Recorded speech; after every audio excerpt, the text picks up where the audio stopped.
welcome to the Nasboys podcast. Now, did you know that 17 out of 25 NASCAR weekends this season have been affected by inclement weather? And if you want to read some of the races or all the races, you can read it right here. Just pause the video. But anyways, guys, welcome to the Nasboys podcast. I'm your host, Mike, aka Mike Fan 101, with my good friend and co-host Christian, aka Savage NASCAR. What it do, Nasboys crew? Hope you are doing well. That fact was from NASCAR Updates 5, so thank him for that fact. Yeah, man, it's been a good week. Hope you've had a good one as well. We're about to talk some NASCAR. Definitely a very interesting weekend at Michigan. A lot of different storylines. I mean, the weather has affected not only the NASCAR weekend, but other races throughout the whole country this weekend. We've seen rain and tornadoes and a bunch of other crazy weather events throughout the Southeast and Midwest this week. Yep, and we're about to dive into it on this late night when we're recording it, late night episode of the Nasboys podcast. I guess to kick things off, we're going to do Xfinity or Cup. I don't know which one. I'm cool with starting with either. Well, let's just start with the Cup, I guess, because that's the main topic. So we'll get into some of the new stuff later on, but to start off with the Cup race, so I thought that the racing was amazing. I haven't been that entertained by a Michigan race in years. I thought that it was really good racing. I mean, we saw what we saw Sunday, despite the wrecks. Very interesting stuff. Different leaders, a lot of passing. These next-gen cars are built well for these type of tracks. They're built well for super speedways, and we saw that clearly on Sunday. And then on Monday for the start of the second half of the race, basically, it got cut short Sunday because of rain. They started back around lap 70-ish, and they got back going, and immediately we saw a lead change by Bubba Wallace. If you haven't seen that crazy move, here it is.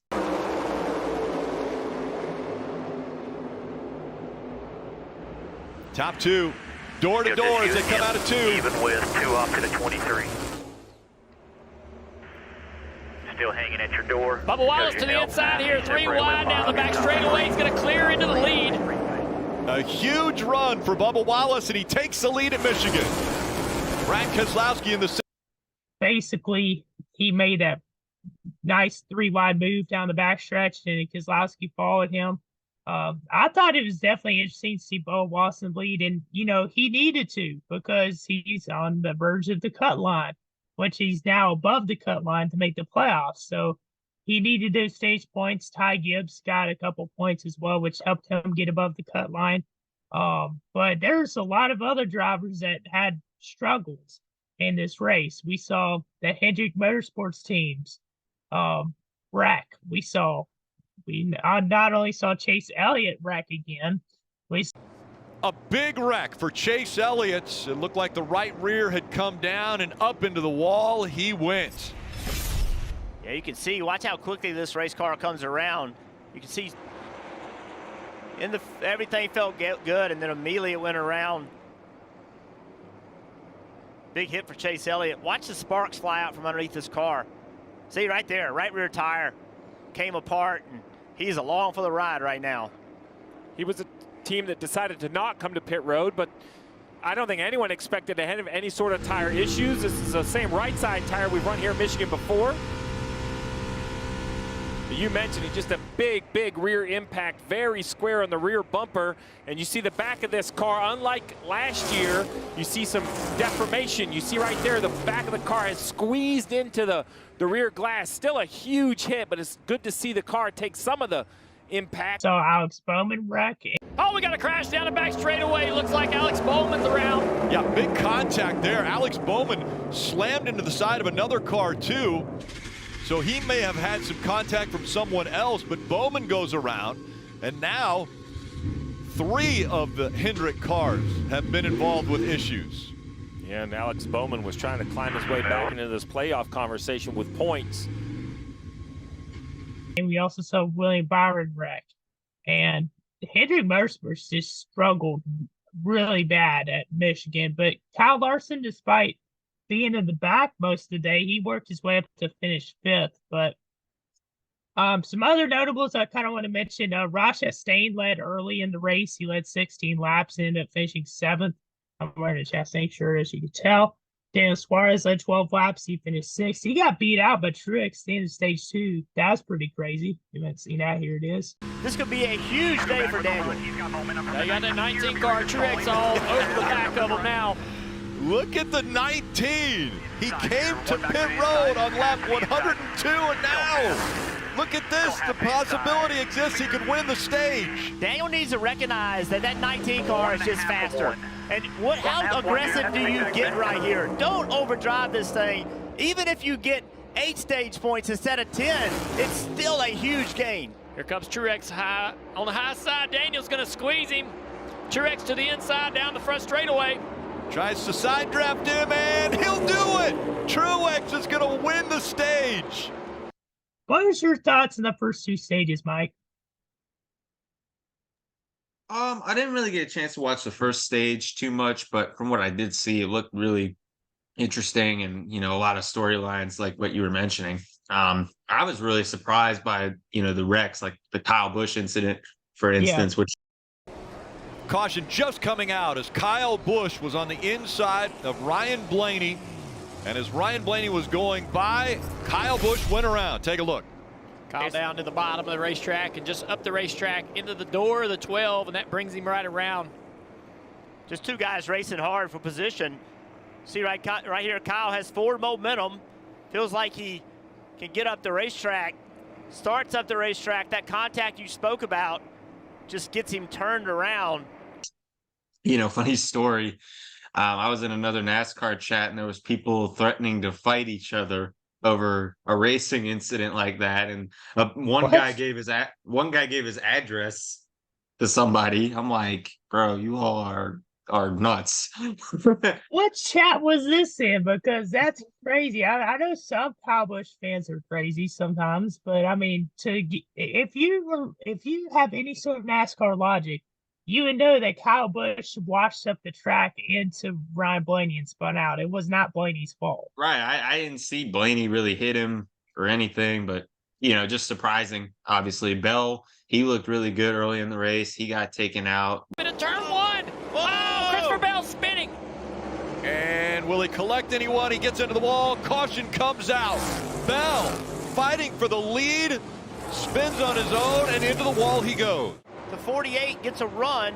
Bell up the racetrack trying to take the line away, and again, a little bit of contact, really close together, and around he goes. And we haven't been seeing this with this car. This is very unique. Normally when these cars get side by side, there isn't a problem with the inside car, but today, with this tire, this racetrack, it has been a challenge for drivers. We've seen this multiple times. With that incident, they couldn't really get the car fixed up. I saw them trying to fix it in the second half. But racing overall was really good. I enjoyed it. I did watch the entire second half, and the second stage really good. It didn't seem like there were too many cars pulling away, and I enjoyed a lot of the battles for the lead and also for third. And with the strategy played out as well toward the end, I was really interested seeing that. And I thought Keselowski could pull it off. There's another car I thought could pull it off. He was leading. I can't remember who it was, but I remember there was a lot of strategy that, I felt like people could do it if they had a yellow, but unfortunately we did not get it that much of a yellow toward the end. But, how about Chris Buescher? 2 wins in a row. I did not have that on my 2023 bingo card. He has been something over the past few weeks, and we all know he's a solid race car driver, but 2 wins in a row, that's pretty impressive. I think that he could be a dark horse pick to make it to the round of 12 or even the round of 8. If he can keep this streak up, he's pretty solid on road courses and a great plate racer. So I wouldn't be surprised if he closes out the regular season with some great finishes. Yeah, not only that.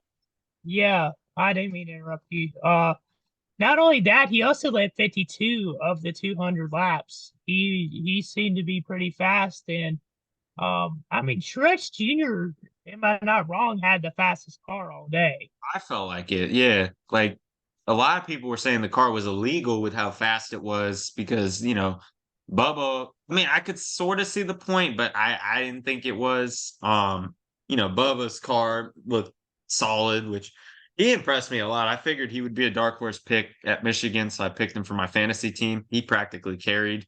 I thought he was going to win it, but then he fell off toward the end. And then Martin was really pulling away until the end with Buescher. He used a lot of great strategy at the end. And I mean, again, with Chris, it's really cool to see him beating out a big name like Martin Truex Jr. because I couldn't imagine that happening in the Gen 6. So, Yeah, I mean, Buescher, with Truex, I feel like Truex could have caught him. mhm, If he had a little bit more time.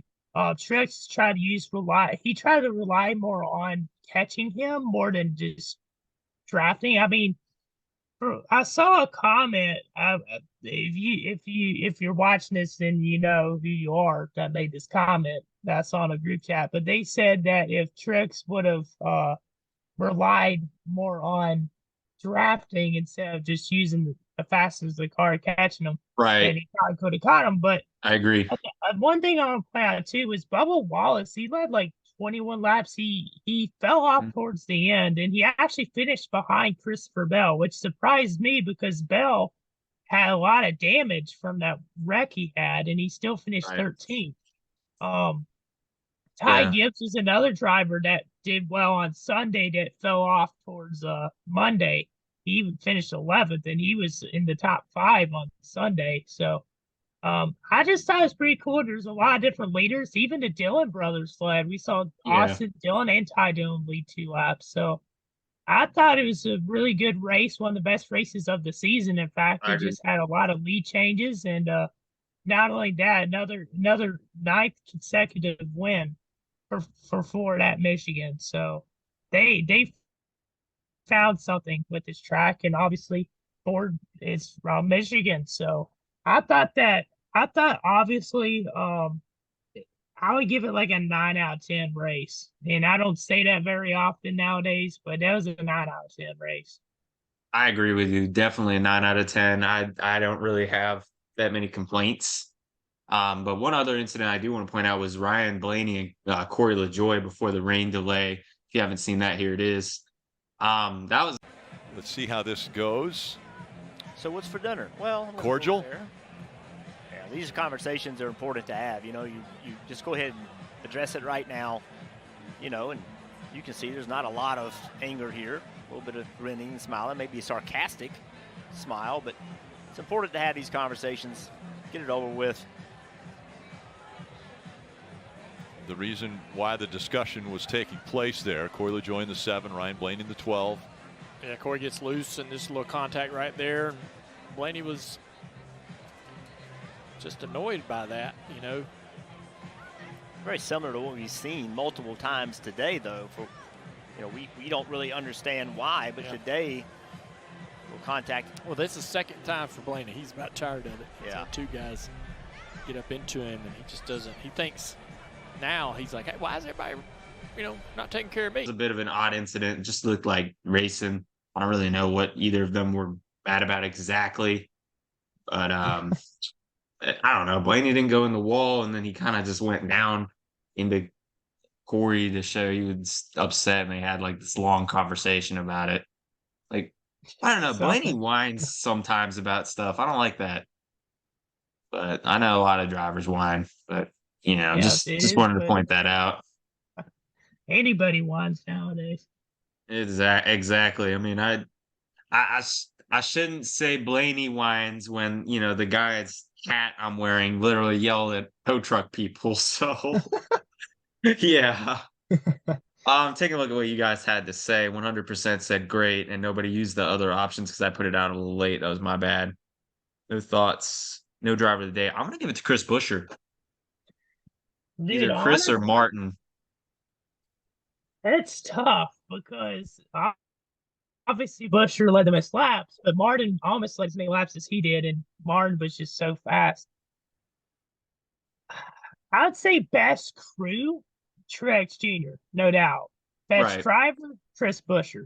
And I agree. not only that, Buescher, he's won on so many different layouts of track now. I mean, he's won at Pocono, he's won on Super Speedway, he's won at Bristol, and he's won at Richmond. So, I mean, Let's get him I'm a going to road give course it to win. Buescher. Right. All right, taking a look at the Xfinity race. What did you think? To be honest with you, it was eh. I didn't really enjoy the Xfinity race as much as I did the Cup. I'll be honest with you. We did see a couple different leaders, but it's mainly dominated by, you guessed it, John Hunter Nemechek, who went on to capture his 5th win of the season. He just been super strong in the Xfinity series lately. And one other thing that's interesting too, it was the 200th win for Joe Gibbs Racing in the Xfinity series. So that is very shocking to me. And not only that, John Hunter Nemechek has won every single win of his career, which has been 7, has been on different tracks. So I thought that he got into his teammate. If you haven't seen that big wreck, here it is. But there was a teammates, and they're off the gas like save it, trying to help him, but they're all packing up behind each other with nowhere to go. That's a car owner's worst nightmare right there. Yeah, got 3 of them. All Of Sammy Smith. So the 20 here just spins harmlessly down to the inside. There's a big contact. That's going to bend the rear end housing in that 77. Won't be surprised to see that car go behind the wall. big wreck in the race. I don't remember what lap it was, but it was off turn 2, and Nemechek just kept pushing Gibbs. And you don't push someone in a corner. Like, I'm sorry, but it's not the first time Nemechek has wrecked somebody this year or made a dumb move. And he basically, I understand why Gibbs would be a little upset about it, because you don't just bump draft in turn 2 at Michigan. It's not going to work. Caused a pile up, took a couple people out. I think one of their other teammates was involved in it. But, yeah, it was Sammy Smith. Sammy Smith was the other driver. But some other drivers that went out with wrecks, we had Connor Mosak. Back in the back here. He's getting turned out right there off of, can't tell who that is, but Mason Maggio. How do you say his name? Maggio or Maggio, Mike? I think it's Maggio. I'm not sure. Somebody correct me in the comments if I'm wrong. here's a replay. He's just got a right front tire down. Yeah, something like that. Sage Carroll actually led a lap in the race, and he finished 25th. Ross Chastain making another Xfinity Series start, finished 7th. Another notable that led a lap was Riley Herbst. He led 1, and then Ty Gibbs led 22. He rebounded from that incident to finish 4th, but Josh Berry was 2nd and Brandon Jones 3rd. Honestly, it was an race. Could have been better. What about you? I think I got to agree with a lot of your points. It was really an ant race. I didn't know Ty Gibbs was in the Xfinity race, which I probably would have picked him if I had known, but good thing I didn't. I believe I picked Allgaier. I got to see where he finished up, but overall, just a race. I felt like it was just typical Xfinity race, and you summed it up pretty well. And Allgaier finished 14th. Chastain finished 7th. Riley Herbst 6th. Parker Kilgerman in 8th, and Parker Retzlaff in 9th. Jeff Burton, how about that? 10th place. Not bad for him. Yeah, yeah, he's been running. He's had some good runs recently. So has Retzlaff. He's been surprisingly very well. He's been constantly getting top 15s. Right. All right. Gonna pull the thoughts up real quick. All right. 20% said great. 80% said good. 0% said mess. Okay. Nobody said bad. No thoughts. No driver of the day. Easily John Hunter Nemechek. He recovered from the spin. He dominated the race. Easily my pick. Josh Williams. Yeah, I don't know why Josh Williams. I came home and I saw Josh Williams and Allgaier sitting together and talking. I don't know what that was about. Because They he's have the like man of the people. That's what they're no, but it looked like they had some sort of incident. I'm like, did they have an incident or something? I don't know. I He don't, just seems to be vibing most of the time. But let's look real quick. We didn't do this for a cup, but I wanna look at give y'all a little bit of an update on the playoff bubble real quick. It'll be just very quickly. Starting with the Cup Series, the playoffs. Bo Wallace is 58 points above the cut line. Ty Gibbs is 3. McDowell, he sort of struggled in the cup race, but rebounded. He's -3 now on the cut line. Daniel Suarez is -5. AJ is -24. Bowman has fallen to 44 behind. Basically, Bowman and Chase Elliott are must-win situations now, and then Austin Cindric's -53. So a bunch of drivers, a lot of big names like also Eric Almirola and Justin Haley are almost 100 points back that they're gonna have to win to get in. So you know, very interesting. like I mentioned earlier with Chris Buescher winning 2 races in a row, that was it's not on my bingo card to have Chase Elliott be almost Yeah, out of the playoffs and in a must-win situation. And Michael McDowell yeah. even in the playoffs. Like I could almost see Bubba and I could almost see Ty Gibbs, but Michael McDowell, I'm I stunned mean, by that. He's had a very good season for his I mean, standards. he's had good runs. Like the last 2 years, Trevor Motorsports has gotten better, so it doesn't really Right. surprise me. But I could see McDowell doing well on a road course. It's just a Oh matter yeah. of being able to finish it out. Like he's came close at tracks like Road America before. He's ran well at Watkins Glen before. So I mean, maybe he could do well at the Indy road course this upcoming weekend. We'll see. But And Ty let's Gibbs and Michael have an advantage, I feel, over Bubba because I feel they're way better road course racers than he is. Bubba has not been notoriously the best at road courses. I think he might have gotten a little better, but I just feel like Ty and Michael have a big advantage. And, we all know Chase is a really good road course racer. I could see him yeah. winning at Watkins Glen to get himself in. Yeah, I could see I could see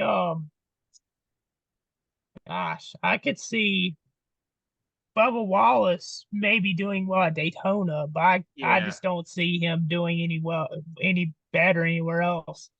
Right. And I feel that these last few weekends where Bubba's gotten points, leading laps, getting stage points, I feel that's going to be helpful because if he does struggle at these road course races, he has a lot of points to cushion himself right before Daytona. Agreed. Let's look real quick at the Xfinity playoff grid just very quickly.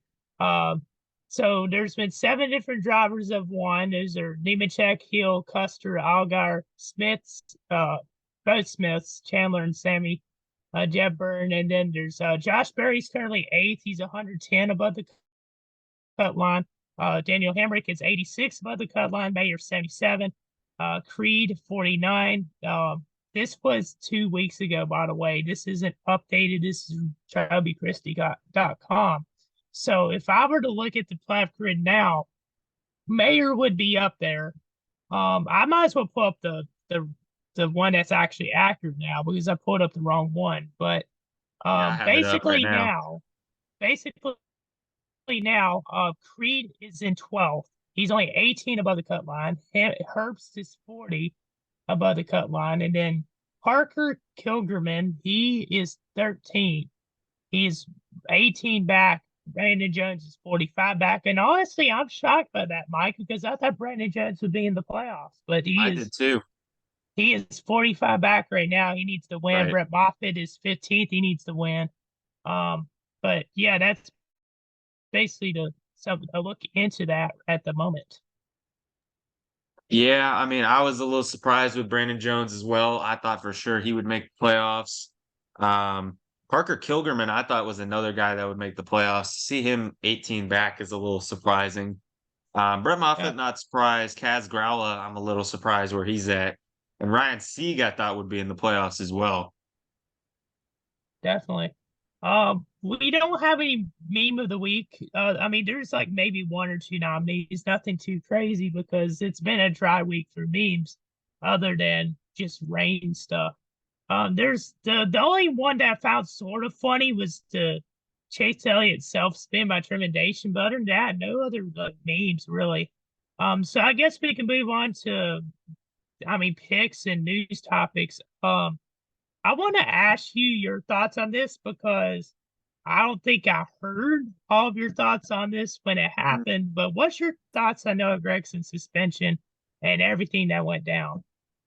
I feel that it was stupid to suspend him because, first of all, the meme that he liked, I don't know if I can show it or not because of No. YouTube's guidelines, but yeah, it was basically a meme poking fun at George Floyd and his unfortunate death. Um, and was it the right thing to do to like that meme? I mean, you can't really say something off of somebody's social media to like say what kind of a person they are. I mean, I felt like he probably shouldn't have liked that meme in the position that he's in. But like, Yeah. I also can't tell him, you can't like a meme or not. But my question is like, why is it that people like Kyle Busch and Haley Deegan, for example, they said the R word about people, and all they got was sensitivity training. They didn't really get a suspension, but Noah Gregson is getting a suspension for liking a meme. Shouldn't he just get sensitivity training by that logic? I feel like it's just a way for Legacy to kind of get rid of his contract because I heard they want John Hunter Nemechek in the 42. And this is another thing. Even if Noah did not like the meme and he was still racing this coming week and the previous week, I feel that it was a little stupid to get rid of Noah this early because we've seen plenty of drivers struggle in their rookie seasons. Take William Byron, for example. I always thought William Byron was overrated. He was rushed and he shouldn't have been in the 24. 4 years later into his cup career, he's, or 5 years, whatever it is exactly, he's a championship contender. And I was wrong. I remember the night I was proven wrong when he won Daytona, came in 2019, got a couple wins. But that's besides the point with William Byron. It takes different drivers time to develop. And if Noah's going to take time to develop, Legacy can't regret it if Noah goes to a team like, just for example, Spire. I know they're probably going to get Carson Hocevar from what I've heard. I've heard a lot of rumors with like Carson and, Shane Van Gisbergen. But yeah, Hey, you let's got it just right. say, yeah. Let's just say, Noah goes to Spire. He does really good at Spire, and then he gets a ride at like, I don't know, Hendrick, Haas, big name team, and then Noah starts becoming the driver we all know. Legacy's gonna regret that. So I feel like it would have been a stupid move to get rid of him, and the whole suspension wasn't because they were upset he liked the meme, because that could have easily been fixed with sensitivity training. That was just something I feel just to get him out of his contract. And, I don't like Noah that much. And, I don't agree with liking that meme, nor do I necessarily care what he likes and doesn't like on social media. But I hope he comes back to the Cup Series soon. You know what? I definitely agree with some of your points, Mike, but I have a little bit of a different opinion on this. With my thoughts on this, Gregson should have known better. When you're in a position like you're in, like you're a full-time driver in the Cup Series, people be looking at you. They look up to you. They look at what you do. You need to take your time and think about what you're doing before you do it. I think if he would have not been scrolling so fast and would have looked at what he was doing, then he probably wouldn't have been in trouble. He probably just liked it, kept on moving, thought, oh, no one's going to see that. Oh, sure, people see that. I've had people come to me about liking posts and sent it to me saying, why do you like that? That's happened to me before. So Same if here. I've done that and people have done that to me, I can only imagine how many people saw that with Noah. So I feel like Noah should have been more careful. And, it's a learning mistake. We live and we learn.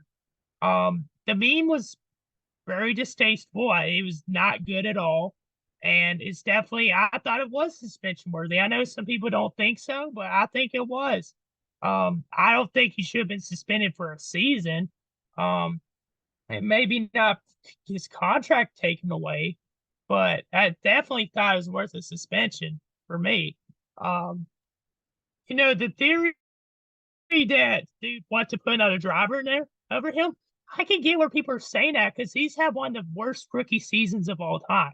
It's like one of the worst rookie seasons I've ever seen, just wrecking almost every week. And it's crazy, man. Like, I definitely was shocked by this whole ordeal, and a couple of my friends were as well, and we all were, honestly. Like, I mean, even the group chats we were in, we are talking about for like 30 minutes to an hour over what was going on. And then there was two people that supposedly leaked what it was, like the like on the post.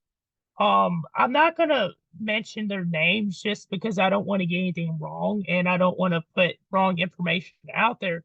But one of them was a journalist that some people were saying was a far left journalist. That also was a NASCAR reporter for, I think it was, I want to say it was front stretch. I may be wrong, so don't get me wrong on that. Don't count my word for it. But from what I saw on the Facebook post, that there's a rider from front stretch that was one of the people that leaked the information about it. And then there was someone on Twitter, I think it was like not Boa Wallace or something like that, that was getting heavily criticized for it. Like he's made a lot of dumb like tweets in the past, like a lot of bad stuff on Twitter, but that person they end up getting his account taken down. Either He that or already he did. took it down. What exactly was up with that? Because people were blaming him for it. And Yeah. it's just confusing because I feel like there's multiple people that could have just found it and sent it Yeah. to the team or something. It's not just that one person's fault. But he Right. was getting heavily, like online threats. He was getting harassed.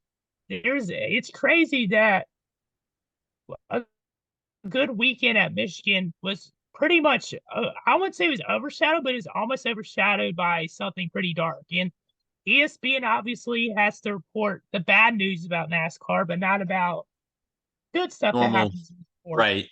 So it's just a shame that people be people. That's all I can really say. Right. We live in a dark world, Mike. We live in a world that has gone astray. I agree with you. And it's a dark place. With the not Bubba Wallace guy, I don't agree with some of the stuff that he's put up there, with his NASCAR takes, but I didn't see really anything that he did that was like saying something about Noah. I saw him like point it out, but like otherwise I don't know why people are getting so upset over it. I saw a lot of people getting mad at the creator of the meme. It's not, it is the guy's fault for making a distasteful meme, but it's not the guy's fault for Noah liking it. So I don't know why they're blaming that guy when it was Noah's own fault for liking the meme. And as for a race suspension, I feel like that if you were to suspend him, it's warranted a couple races, not a whole season. So I don't entirely disagree with them suspending him, but I feel like they should not have suspended him indefinitely, and they should give him sensitivity training because he's worthy enough for a second chance, I feel like. Yeah, I think he's obviously people worth having second chances. I mean, we saw what happened with Larson when he came back from his suspension, what he did, but I'm not saying it's a similar situation. I'm just saying that, what I mean? Right. Like, No, I get it. he could rebound. I think he could. He's just had an awful season. And contrary to what you said, I agree with some of your points, but at the same time, I disagree with the Right. fact that he should have been suspended. I think he should have been. I don't think it should have been a whole season. I think it probably should have been like 5 races or 10. Right. That's more fair to me than the whole season. I guess that's more what I was talking about. Okay. So I guess getting into picks for this weekend's race, we got, is it Lucas Oil Raceway Park for trucks? Yes. Finally, I got the race right. First race of the Truck Series playoffs. I guess to start, I want to pick my Truck Series champ. And my Truck Series champ is going to be Corey Heim, I feel like, or Carson Hocevar, one of the two. Mostly Corey Heim. I mean, I'm kind of surprised by Corey Heim being your championship pick, but you know, he could run well there. I mean, I could see that happening. It's kind of a tough pick for me because I want to say Ben Rhodes because every time I pick him, he always runs okay. You know what though? I'm gonna go with Ty Majeski to win. And if not Ty Majeski, I think Nicholas Sanchez will win. The championship or the race? The race. Yeah. For the race, I'm going Ty Majeski, but the championship is Corey Heim. Okay. I didn't know we were doing championship picks I don't know. I just felt like doing it because it's the first race of the Truck Series playoffs. Gotcha. Yeah, it's going to be. Well, I feel like it's going to be. If we're doing championship pick, I was going to say Zane Smith. Yeah, I don't know. Just for me, Zane's been struggling a little bit. Corey Heim's been on a roll recently. Hocevar's been on somewhat of a roll, so I think it's really between those two. Gotcha. For the Xfinity race, they are going to be racing at the Indianapolis Road Course along with the Cups. I am going to say AJ Allmendinger is going to win this race because, of course, he's in it. Yeah, I mean, that's definitely the way to go. I mean, I can see that happening. But I just don't want to pick the same as you, Mike. You know what I'm saying? Like, I want to pick someone different. And that one driver that I'm picking to win is someone that I picked to win at Portland, and they should have won. But, of course, they got taken out, and that is Sheldon Creed. Yes. I hope to see Sheldon get a win this year. So, and for the Cup Series, I was debating a little bit on Chase Elliott, but I decided not to because it seems like he's been struggling the last couple races at Indy. I was thinking AJ Allmendinger, but then I was like, nah, I don't feel like picking AJ this time. So I'm going to go ahead and say Tyler Reddick. He's been very strong on road courses with the next gen car. He won the race last year, and I feel like that it's time for him to get another win this year. Dang, man, I picked him to win last year, too, and I think he won. I also picked him to win at Circuit Americas, and he won. It's tough because I want to pick him, but at the same time, as I said, I don't want to pick the same as you. So I want to go with a driver that's also really good at road courses, but he hasn't had the best success at this track. And I'm going to, it's kind of a risky pick, but I'm going to go Christopher Bell. It's a good pick. I think he finished second or third here last year.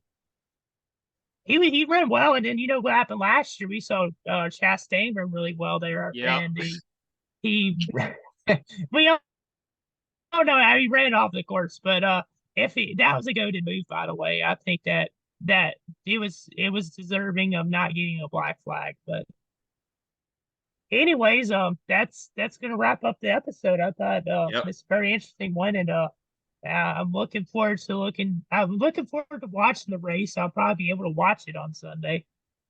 Yep. So, I probably won't be able to listen to too much of it because we're selling hot dogs and I don't feel like getting in trouble. So with that will conclude this week's episode. Thank you guys so much for watching. Comment, like, subscribe. Make sure you guys follow our socials, and we will see you guys in the next episode. Peace. See y'all.